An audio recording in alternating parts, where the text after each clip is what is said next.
Hello, c'est Camille, on se retrouve pour un nouveau vlog lecture, une nouvelle semaine de Shadowhunter Chronicles. On n'est pas lundi, on est mardi, il est 8h passées. Faut vraiment que je vous parle de ma lecture de Lord of Shadows. Hier j'étais super occupée, j'ai pas eu le temps de faire un vlog, donc voilà, j'en profite aujourd'hui pour vous dire que je suis quasiment à la moitié de Lord of Shadows, j'avance super vite et j'aime beaucoup ce tome. En fait j'aime beaucoup, je pense, cette saga, j'adore l'enquête qu'ils sont en train de mener, j'aime les personnages, les endroits où ils vont, franchement je suis ravie, j'espère que ça va continuer avec le tome 3, que je vais pas être déçue de la fin ou quoi que ce soit. J'avais eu un peu de mal avec le dernier tome de la saga The Infernal Devices, je crois que j'avais eu aussi un peu de mal avec le dernier tome de The Mortal Instruments, donc voilà, je suis pas fan des derniers tomes en général. Alors que pourtant, souvent le dernier tome c'est le meilleur normalement. Donc je sais pas, j'espère que ça va aller. Je sais plus trop où je vous avais laissé dimanche dernier. Je sais plus, enfin dimanche dernier du coup pour moi c'était avant-hier, mais vous c'était la semaine dernière, mais je m'en souviens déjà plus, donc vous, je suis pas sûre que vous en souvenez non plus. On avait Emma, Juliane, Christina et Marc qui étaient partis chez les fées, pour récupérer Kieran qui est accusé d'avoir tué un fée, mais je sais plus qui. Je sais plus qui c'est. Enfin bref, il est accusé d'avoir tué. Apparemment, il l'a tué.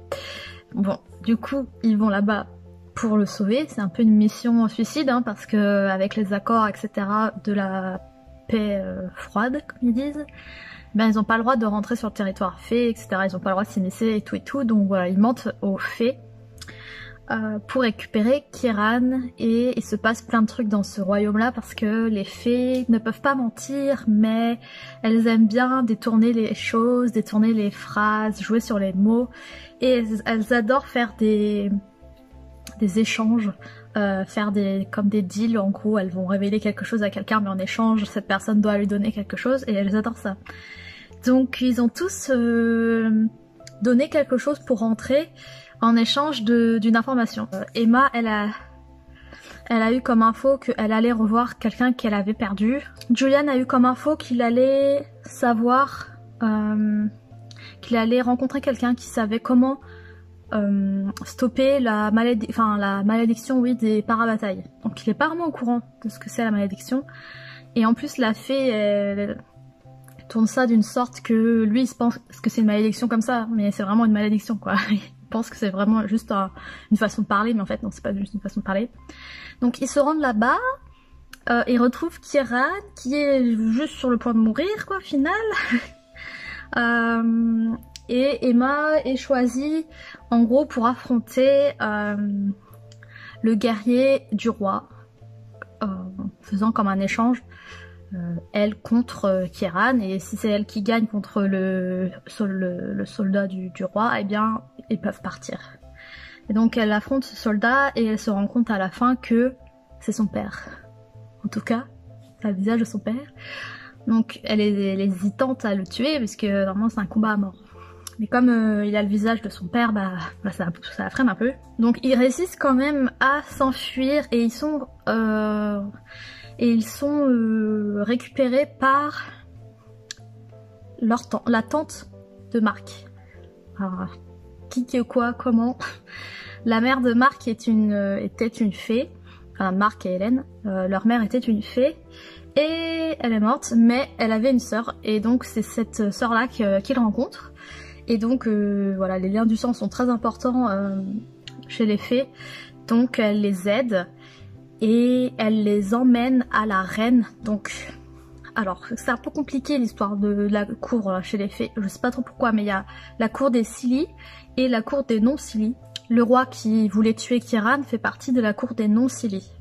Et la sœur la tante de Marc et Hélène les emmène à la reine des Scilly. Donc c'est deux cours différentes, ils font pas les choses de la même façon et c'est des rivaux. La reine essaye de faire un deal avec les Shadowhunters pour pouvoir faire la guerre en fait au roi de la cour des non-Scilly. En échange, elle promet de faire en sorte que Hélène soit ramenée dans sa famille. Donc, en fait elle fait ce deal là parce que elle est intéressée par un ouvrage, donc c'est le livre noir des sorciers, je sais plus trop.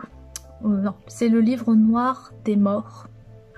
Et c'est le livre que Malcolm avait pour ressusciter Annabel Lee.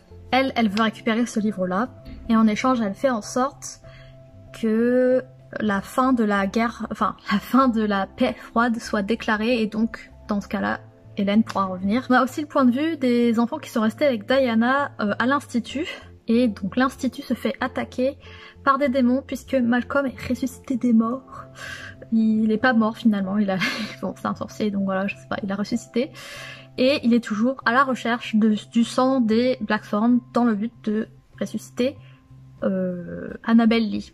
Chose qu'il réussit à faire puisque Arthur, l'oncle des enfants Blackthorn, qui est à la tête de l'institut mais qui n'a pas toute sa tête, décide de rester un peu derrière, et pendant que tout le monde s'enfuit, lui il reste et il affronte en quelque sorte Malcolm en faisant un espèce de deal où il donne sa propre vie pour protéger en gros les Blackthorn. Donc Malcolm tue Arthur, ressuscite Annabel Lee. Sauf que Annabel Lee, quand elle voit que Malcolm a tué Arthur, eh bien, elle tue Malcolm. Je crois que c'est ça. Tout va bien.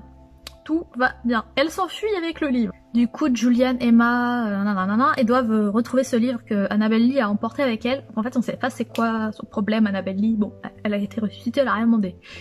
On sait pas où elle va, on sait pas ce qu'elle veut. La meuf, elle doit être complètement paumée. Elle est ressuscitée des morts, genre 200 ans après. Elle a rien demandé. Donc je sais pas c'est quoi son état d'esprit. Je sais qu'elle doit pas aller, mais je sais pas dans quel état d'esprit elle est. Genre est-ce qu'elle a envie de se venger?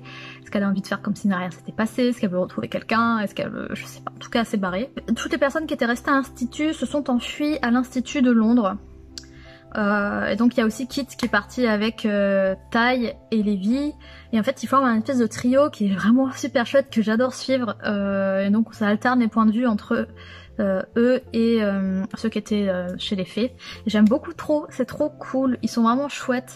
On a appris aussi que Zara avait décidé avec un autre gars du groupe là, je sais plus comment, des Scolamans, les espèces de soldats qui sont au-dessus des Shadowhunters là, ils ont décidé de... Enfin elle fait semblant en fait parce que elle veut, avec l'aide de son père, voilà, ils veulent prendre possession de l'institut de Los Angeles et ils veulent créer un fichier de créatures de la nuit en gros. Donc ils seront tous marqués et ils seront tous dans un fichier, donc voilà. Ça vous fait peut-être penser à autre chose. En tout cas, voilà, c'est une très mauvaise idée, puisqu'en plus, elle n'a rien à faire des vampires, des loups-garous, tout ça. Elle est carrément dégoûtée par eux. Je vous dis à plus tard.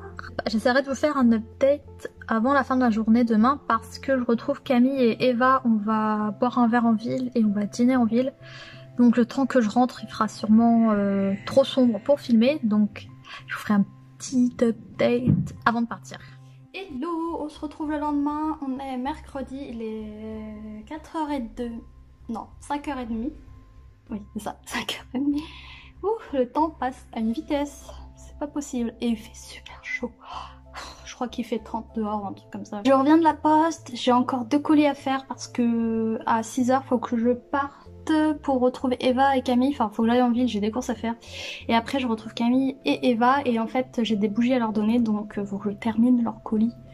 Il me reste plus qu'à emballer en fait, les bougies sont déjà prêtes, il me manque plus qu'à mettre le papier bulle et le papier de soie. Bon, je pense qu'en un quart d'heure c'est fait. J'ai reçu un service presse aujourd'hui, oui. J'étais pas sûre de recevoir parce que comme vous allez vous en rendre compte, c'est un service presse qui était beaucoup attendu et en gros il n'y avait pas assez d'exemplaires pour tout le monde. J'ai eu de la chance parce que j'ai vu le message tout de suite, donc j'ai pu demander dans les premières minutes. Oh là là là là, regardez, c'est le nouveau Heartstopper, le tome 3, un voyage à Paris. Oh là là, j'ai beaucoup trop hâte. C'est marrant, ils ont mis un petit truc, c'est marqué la romance graphique que l'on aurait aimé lire au lycée. Tellement vrai, tellement vrai.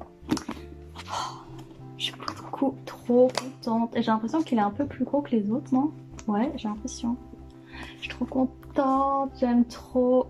J'adore, à chaque fois, ils sont des super couleurs avec les petits personnages et tout, ça rend super bien dans la bibliothèque. Dans ce tome 3, on retrouve toujours Charlie et Nick. Alors là, j'imagine que c'est un voyage scolaire à Paris et j'ai beaucoup trop hâte. J'ai beaucoup trop hâte de le lire. Clairement, ça va être une de mes lectures, je pense, de ce soir. Parce que c'est beaucoup trop mignon et voilà. Donc je sais pas si vous l'avez déjà lu ce roman graphique, si vous l'avez pas encore fait, mais qu'est-ce que vous attendez? Je suis trop contente. Sinon, pour ma lecture de Lord of Shadows, j'ai dépassé les 500 pages, je crois, je suis 515 à peu près. Je me suis arrêtée à la fin du chapitre 20, donc il me reste 9 chapitres, quelque chose comme ça. Donc j'avance bien, oui. J'aime beaucoup, beaucoup ce tome. Enfin, vraiment, cette saga là, elle m'intéresse beaucoup. L'intrigue est super bien. Les personnages, bon, il y en a beaucoup. Il y en a beaucoup, on a du mal à tous les suivre. Par moments, j'ai l'impression qu'on en oublie certains, notamment dans la famille Blackthorn, le personnage de Drusilla. Là, on vient juste de la voir faire quelque chose d'elle-même, enfin, toute seule.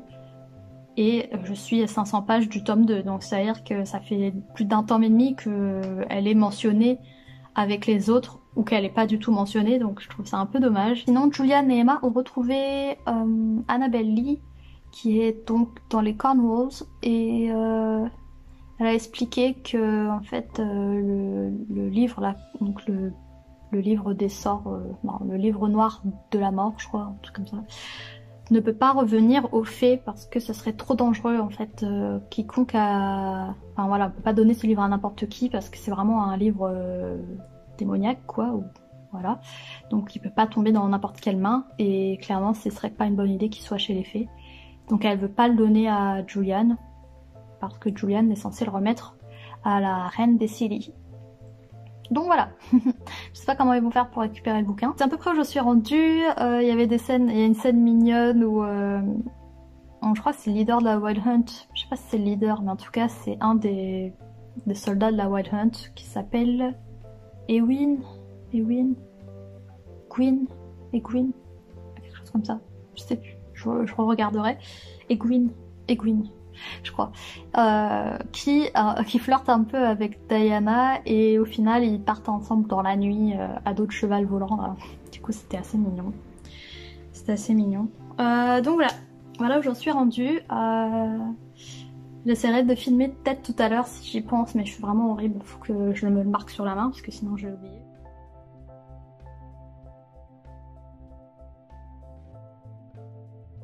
Hello, on se retrouve le lendemain, on est jeudi, il est quasiment 9h.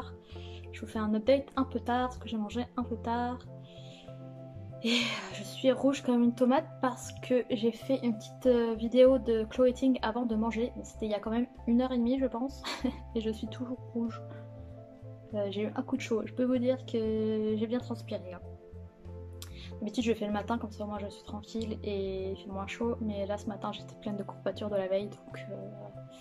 Et ce soir je me suis dit allez avant de manger je m'y mets mais j'étais rouge comme une tomate. Mais vraiment c'était très bizarre, même pire qu'une tomate. Et je voulais vous montrer ce que j'ai reçu aujourd'hui. C'est Clockwork Angel, le premier tome de la saga The Infernal Devices en version paperback. Mais regardez, j'adore cette tranche. En fait je les veux tous dans cette édition là. On a la tranche qui forme un paysage, une peinture en fait. Et voilà, donc chaque tome s'ajoute et ça fait un paysage. Je trouve ça trop beau. Et c'est la même chose pour tous les TMI là comme ça. Ils ont tous le même look en fait. Et donc du coup là on a la couverture qui est un petit peu plus courte. Je sais pas trop pourquoi mais au moins je sais que ceux-là ont le dos comme ça. Donc c'est un indice parce que des fois on voit pas les dos sur les sites de vente, peu importe lesquels, mais on voit pas le dos, enfin on voit pas ça quoi. Donc maintenant je sais que ceux qui sont comme ça sont comme ça. Mon but c'est du coup de tous les avoir dans cette édition pour pouvoir les ranger et que ça fasse un joli truc quoi. Voilà. Après je suis pas pressée vu que je les ai déjà lus. Si je les trouve pas tout de suite c'est pas grave. Là c'était sur Vinted, il était pas cher, il est comme neuf. voilà, j'ai craqué, je l'ai pris. J'attends de voir s'il y a d'autres promos, par exemple sur Book Depository, des fois ça, le prix baisse. Ou alors si je trouve sur Vinted des fois, pourquoi pas. Sinon, alors je vous tiens au courant par rapport à ma lecture de Lord of Shadows. Sachant que demain je pars en week-end vers 17h je pense. Je passe le week-end avec des amis pour un anniversaire et c'est en Bretagne. Donc c'est à 3 heures de route de chez moi. Donc je pense que je vais partir vers 17h. Et je rentre dimanche, donc je vous referai un vlog demain avant de partir pour vous faire un update. Et je vous ferai un vlog dimanche pour clôturer ce vlog. Je sais pas si le vlog sortira dimanche ou plutôt lundi parce que du coup je pense que je vais pas rentrer tôt. Et que quand je vais rentrer, à mon avis je serai fatiguée, j'aurai pas le courage de monter le vlog. Donc voilà, le vlog sera peut-être plus pour lundi. Sinon, samedi je vous montrerai peut-être un peu... je vous filmerai un petit peu peut-être le week-end, je ne sais pas, on verra, parce que j'ai pas du tout le réflexe de sortir mon téléphone pour filmer quand je suis en dehors de chez moi en fait, enfin, je sais pas, ça me rend mal à l'aise, j'en sais rien, j'aime bien, enfin je peux le faire quand il y a personne qui me regarde parce que sinon je sais pas, je me sens mal à l'aise, je suis pas du genre à sortir mon téléphone et tout et à filmer ou quoi, tu vois, donc voilà, on me met mal à l'aise, je n'y arrive pas, je suis vite gênée, donc voilà. Je vais vous dire où j'en suis rendue dans Lord of Shadows. En fait, il me reste 2 chapitres et demi, un truc comme ça, 3 chapitres, 2 chapitres et demi, 2 chapitres et demi, très précis. Ça fait 100 pages à peu près. Clairement, je vais terminer demain. Là, je vais pas reprendre, mais demain, ouais, je vais finir et j'embraye direct avec Queen of Air and Darkness. Trop hâte. Je suis rendue... Où est-ce que j'en suis rendue? Alors c'est un peu à la débandade, rien ne va plus. Il y a quand même beaucoup de tension entre les fées et les Shadowhunters. Les accords qui ont été passés après la paix froide, enfin la paix froide, donc ces accords-là, après la guerre, eh bien ne tiennent pas vraiment debout au final. Il y a plein de personnes qui sont contre, voilà, ils essayent de passer à travers et tout et tout. Et on se rend compte que c'est pas des accords qui ont été justes pour tout le monde. Et au final, le roi de la cour des Silly, je sais plus si c'est Silly ou les non Silly, voilà, je suis embrouillée. Mais en tout cas, le père de Kieran veut absolument lui aussi le livre noir de la mort, là. Je sais plus. En fait, tout le monde cherche ce livre. C'est Annabelle qui a toujours le livre. Elle veut pas le donner à Julian, qui lui doit le donner à la reine. On a eu une scène où Julian et Emma, en fait, se sont avoués clairement les choses. Alors, ça fait quand même 2 tomes qu'ils sont un peu dans le flou.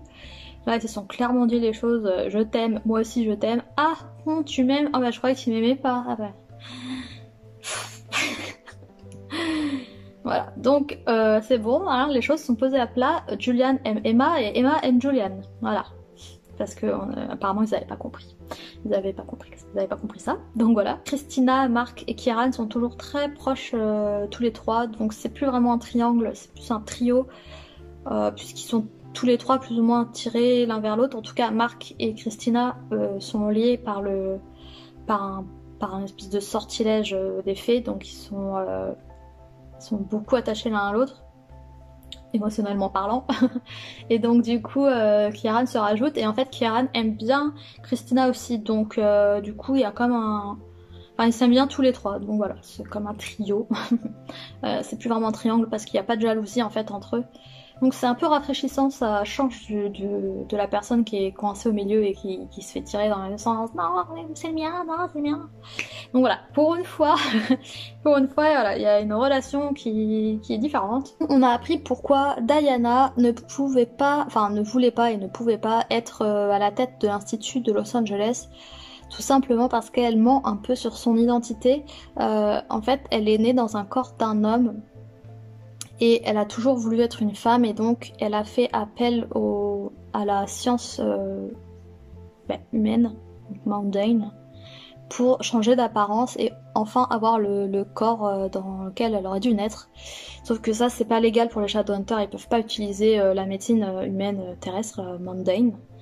Donc du coup voilà, et en fait un jour où avec sa sœur, quand elle était encore dans un corps d'homme, avec sa sœur, elles sont allées affronter un démon et en fait sa sœur est morte. Et donc elle a un peu pris la place de sa sœur. Et ils ont dit que c'était lui qui était mort et en fait elle a récupéré un peu l'identité de sa sœur.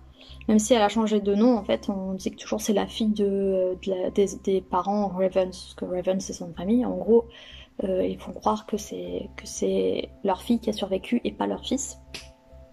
Sauf que c'est l'inverse. C'est pour ça qu'elle ne peut pas prendre la tête de l'institut parce que il y a tout un examen à passer avec des questions à répondre en tenant l'épée là, de Mortal Instruments. Et donc du coup, elle peut pas mentir. Donc en fait, selon les questions qu'on va lui poser, elle pourra pas dire qu'elle est Diana Ravens, mais il faudra qu'elle dise qu'elle est David Ravens. Donc en fait, ça voudra dire que si elle a changé d'apparence, c'est parce qu'elle allait aller chez des médecins Mount Jane, et ça c'est illégal, donc voilà, ça aura, je pense, on lui retirera ses marques et tout. Voilà pourquoi elle ne peut pas être à la tête de l'institut. Donc c'est dommage.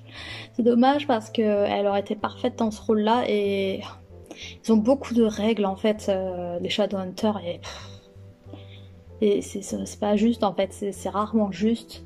Et d'ailleurs leur truc c'est la loi est dure mais c'est la loi donc il faut la respecter, même si tout le monde trouve qu'elle est rude, il faut quand même la respecter. Et ce qui est vraiment chouette avec Cassandra Clare, c'est que dans toutes ces sagas, voilà, on voit que elle met des personnages divers et ça fait plaisir. C'est vraiment chouette de voir la diversité dans une saga comme ça, young adulte et fantasy fantastique. Je viens d'allumer la lumière, voilà, c'est la magie.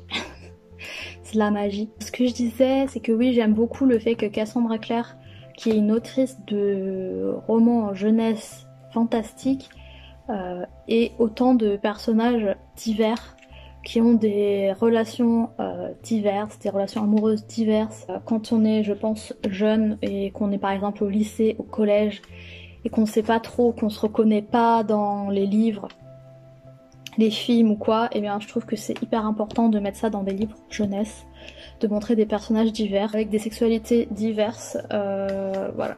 En tout cas, j'ai pas retrouvé ça dans une autre saga de ce style.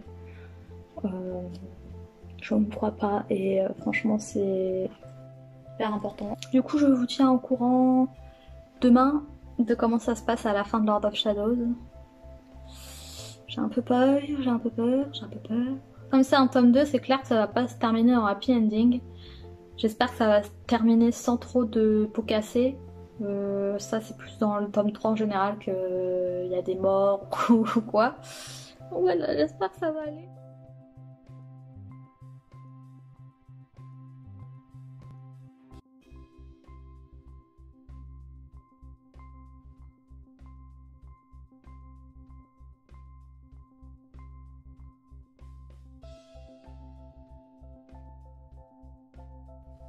Hello, on se retrouve, on est dimanche, il est 20h, donc non, je n'ai pas publié le vlog à 18h.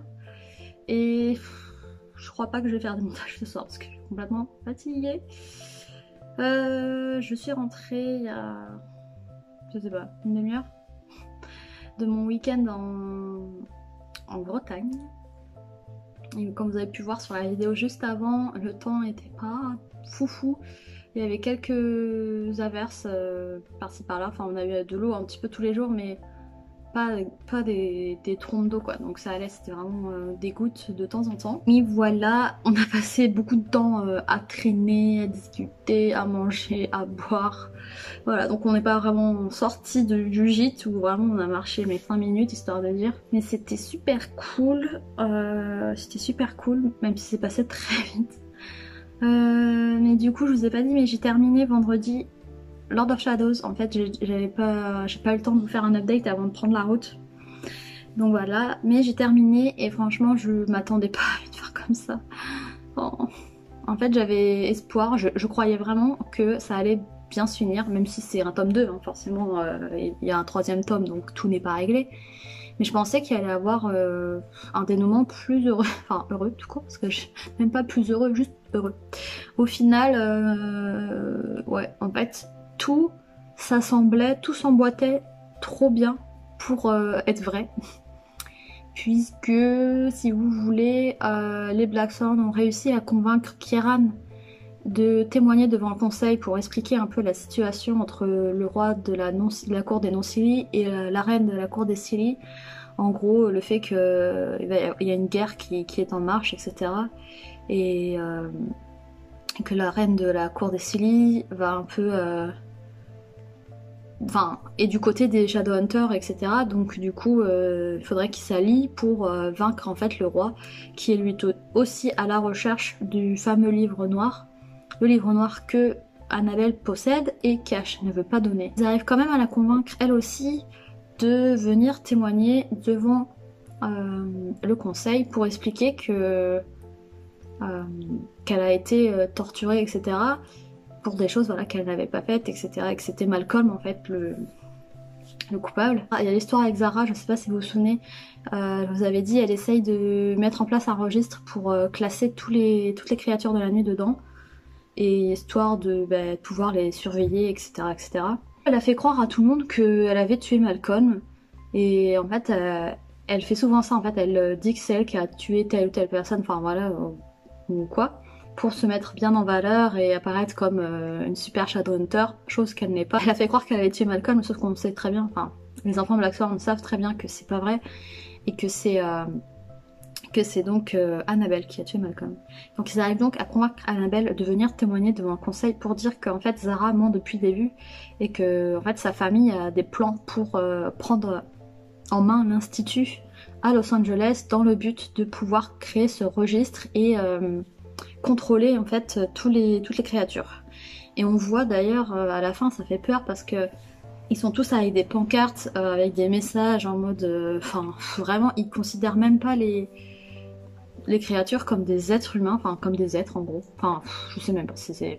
En gros tous ceux qui assistent au conseil sont tous ultra conservateurs, on va dire ça comme ça.